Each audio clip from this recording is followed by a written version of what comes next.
যে প্রাণ রক্ষার্থে সেনানিবাসে আশ্রয় নিয়েছিলেন ৬২৬ জন, এখন আছে ৭ জন।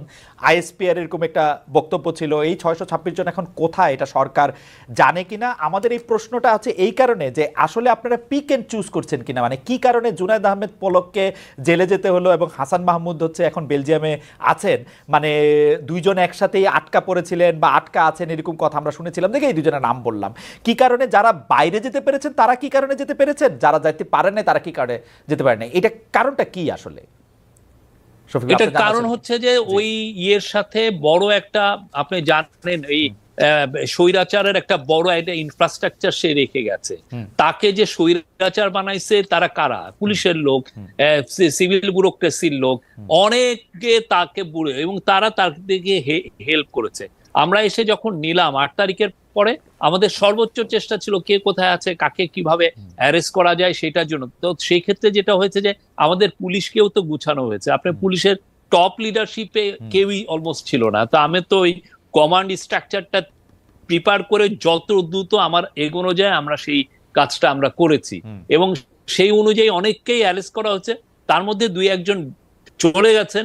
আমরা মানে কি বলবো, আমরা চেষ্টা করেছি তাদেরকে কেননা তাদের সবার হাতে রক্ত, তাদেরকে অ্যারেস্ট করাটা আমাদের নৈতিক দায়িত্ব। আমরা সেই অনুযায়ী আর্মি কি কোনো পিক এন্ড চুজ চেষ্টা করছি। শফিক ভাই, আর্মি কি কোনো পিক এন্ড চুজ করছে? কাউরে যাইতে দিছে, কাউরে আপনি করে রাইখা দিছে, কারোর? আমাদের কাছে এরকম কোনো এভিডেন্স নাই, সরি, এরকম কোনো এভিডেন্স নাই। মানে যারা পালাইছে তারা, মানে আপনারা সবাইই ধরতে চাইছেন কিন্তু কিছু হইলে পালাই গেছে, ব্যাপারটা কি এরকম? মানে মানে মানে হ্যাঁ, কিছু আপনারা তো, এবং আমাদের ধারণা এই পালানোটা ওরা ৫ থেকে ৮ তারিখের মধ্যেই পালিয়েছেন। কেননা ৫ থেকে ৮ তারিখে যে যাদের ধরার কথা ছিল, পুলিশ তো ছিলই, পুলিশ একটা স্টেটের একটা বড় একটা মানে উইং, গভর্নমেন্টের একটা উইং। তো তাদেরকে পুলিশকে ধরা, পুলিশের এই কাজটা করা উচিত ছিল। কিন্তু দেখা যাচ্ছে পুলিশের টপ লিডারশিপ, ওইটা যেটা ডিক্টেটরের যে টপ লিডারশিপ, তারাই তো ছিল আসলে মেইন কিলার, তো তারাও পালিয়েছে। তো এই একটা অবস্থার মধ্যে আমরা এই লোকগুলোকে অনেক ক্ষেত্রে অ্যারেস্ট করতে পারি নাই। ওকে, আমি আবারও একটু অন্য প্রসঙ্গে আসবো, কিন্তু তার আগে আপনার প্রিয় বিষয় যেগুলি নিয়ে আপনি আসলে বহুদিন কাজ করেছেন, সেটা হচ্ছে অর্থনীতি। সেটা নিয়ে একটু আসি। যে আপনি সরকারে একটা দাবি করেছেন যে আপনারা রিজার্ভে হাত না দিয়ে বিদেশি ধারদেনা পরিশোধ করেছেন। অর্থনৈতিক যে কাঠামো, সেটা মেজর ইকোনমিক রিকভারি, যেটা আপনি আপনার স্ট্যাটাসে বলছেন বৃহত্তর অর্থনৈতিক পুনরুদ্ধার, এটাকে আমরা কিছুটা বাংলা করতে পারি।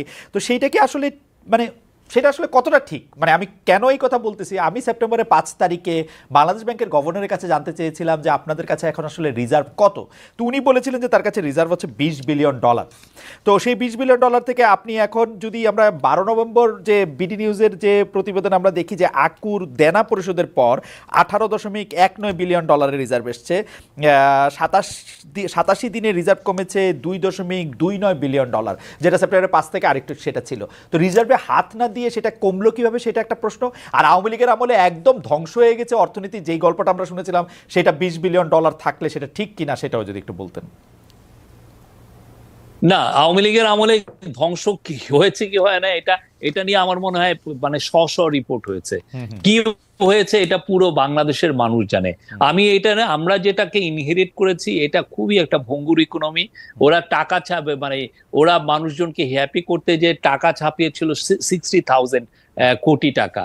পুরো জিনিসটা আপনাকে ইনফ্লেশনকে এটা আরো ট্রিগার করেছে।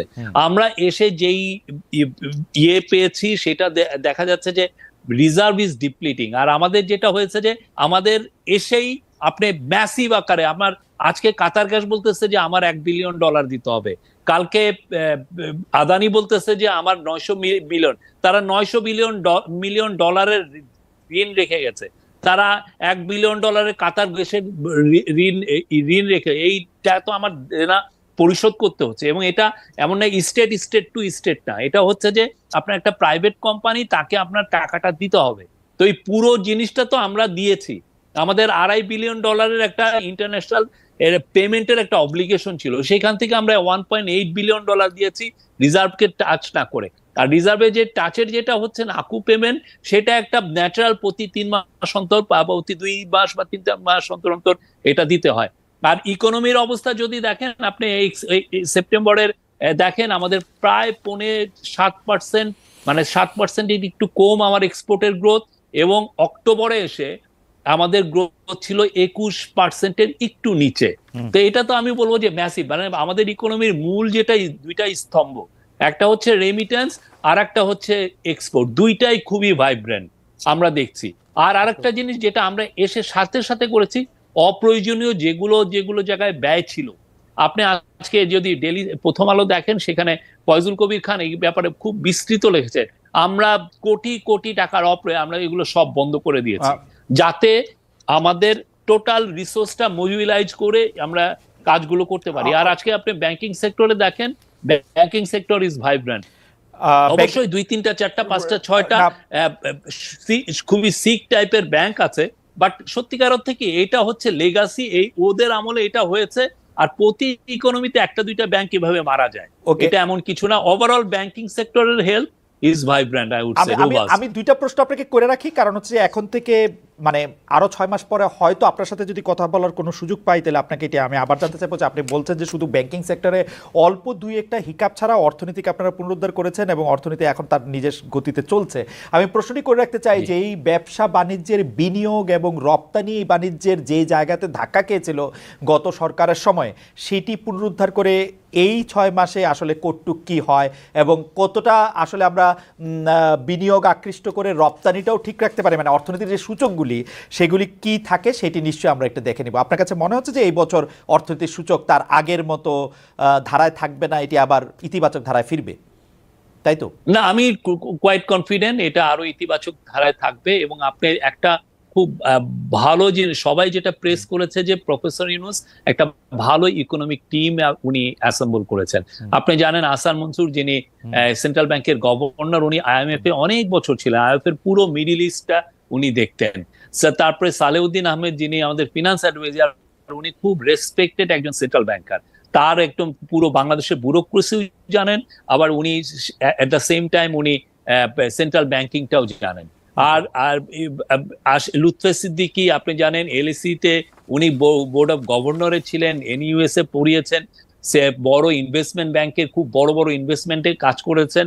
আর আশিক চৌধুরী একদম ইয়াং একটা লোক, উনি HSBC তে ছিলেন সিঙ্গাপুরে, খুবই একজন লুক্রেটিভ জব ছেড়ে এসে জাতির মানে ন্যাশনাল কলে উনি এসছেন।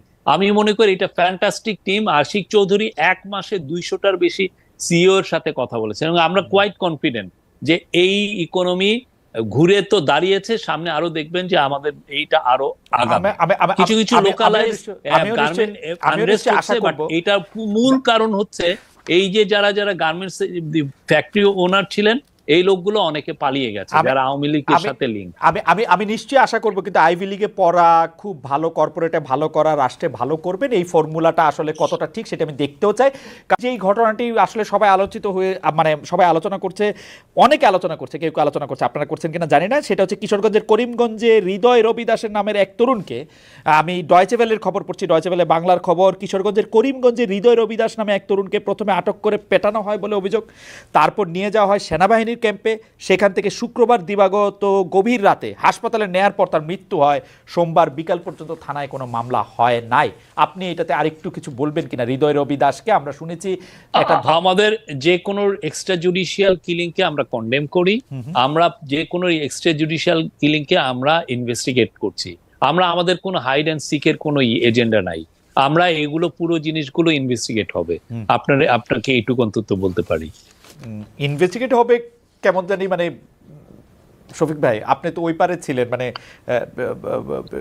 ইনভেস্টিগেটিভ হবে কেমন জানি শেখ হাসিনার প্রেস সেকশনের ভাষা, যে আমরা সবকিছুকে খতিয়ে দেখছি, ইনভেস্টিগেশন করা হবে, কমিশন করা হবে।